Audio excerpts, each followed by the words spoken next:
మొత్తం 2581 వార్డుల్లో 855 వార్డులు కాంగ్రెస్ తన ఖాతాలో వేసుకుంది. బీఆర్ఎస్ 441 వార్డుల్లో విజయం సాధించింది. బీజేపీ 130 చోట్ల, ఇతరులు 124 వార్డుల్లో విజయం సాధించారు. ఉమ్మడి మెదక్ జిల్లాలో కాంగ్రెస్ హవా కంటిన్యూ అవుతోంది. మెదక్ మున్సిపాలిటీలో కాంగ్రెస్ బీఆర్ఎస్ టఫ్ ఫైట్ నడుస్తోంది. మాజీ సీఎం బీఆర్ఎస్ చీఫ్ కేసీఆర్ సొంత సెగ్మెంట్ గజ్వేల్లోనూ కాంగ్రెస్ లీడ్లో కొనసాగుతోంది. డీటెయిల్స్ మనకి శ్రీధర్ అందిస్తారు.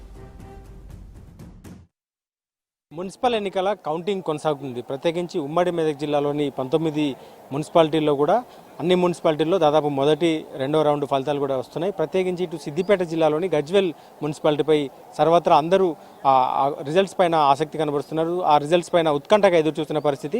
అక్కడ గజ్వేల్ మున్సిపాలిటీలో అయితే మాజీ ముఖ్యమంత్రి కేసీఆర్ ప్రాతినిధ్యం వహిస్తున్న గజ్వేల్ నియోజకవర్గంలోని గజ్వేల్ మున్సిపాలిటీలో ప్రచారం దగ్గర నుంచి కూడా మొన్నటి వరకు కూడా ఉద్రిక్త పరిస్థితుల మధ్య అక్కడ ప్రచారం కొనసాగింది.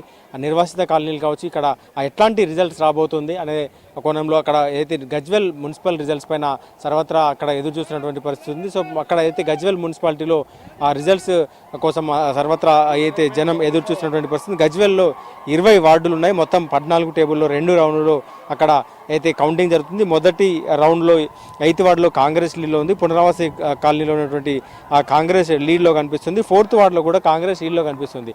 ఈ గజ్వేల్ మున్సిపాలిటీలో ఎక్కువగా 7 నుంచి 12 వరకు కూడా మొత్తం అయితే ఈ పునరావాస కాలనీకి సంబంధించినటువంటి మలన సాగర్ నిర్వాసితులందరినీ కూడా తరలించి ఇక్కడ గజ్వేల్ మున్సిపాలిటీ పరిధిలో ఇక్కడ వారికి పునరావాస కాలనీ ఏర్పాటు చేసిండ్రు. అక్కడ పునరావాస కాలనీ ఏర్పాటు చేసిన సందర్భంలో కావచ్చు, వాళ్ళని తరలించిన సందర్భంలో గజ్వేల్ మున్సిపాలిటీలో అయితే అక్కడ ఉంచిన సమయంలో కూడా అక్కడ కొంత అయితే కొన్ని వారి సమస్యల పరిష్కారం దిశగా ఆలోచించలేదంటూ కూడా నిరసనలు వ్యక్తమైనాయి. నిన్నటి వరకు కూడా ప్రచారంలో కావచ్చు, అంతకు ముందు నుంచి కూడా గత కొన్నేళ్లుగా వాళ్ళు నిరసనలు కొనసాగిస్తున్నారు. సో ప్రస్తుతం ఈ నేపథ్యంలో ఇక్కడ ఎట్లాంటి తీర్పు ఉండబోతుందంటూ కూడా సర్వత్రా ఆసక్తి అయితే కనిపిస్తుంది. ఉత్కంఠ అయితే అక్కడ రిజల్ట్స్ పైన కనబడుతుంది. కొద్దిసేపటి క్రితమే కలెక్టర్ కూడా ఈ గజ్వేల్ కౌంటింగ్ సెంటర్ వద్దకు చేరుకున్నారు. ఇక్కడ పరిస్థితి సమీక్షిస్తున్నారు. ఇక్కడ అయితే రిజల్ట్స్ మాత్రం కొంత ఆలస్యం అవుతుంది. మొదటి రౌండ్ అయితే 8th వార్డులో ఫస్ట్ రౌండ్లో అయితే కాంగ్రెస్కు 527 ఓట్లు రాగా బీఆర్ఎస్కు 436 ఓట్లు వచ్చినాయి.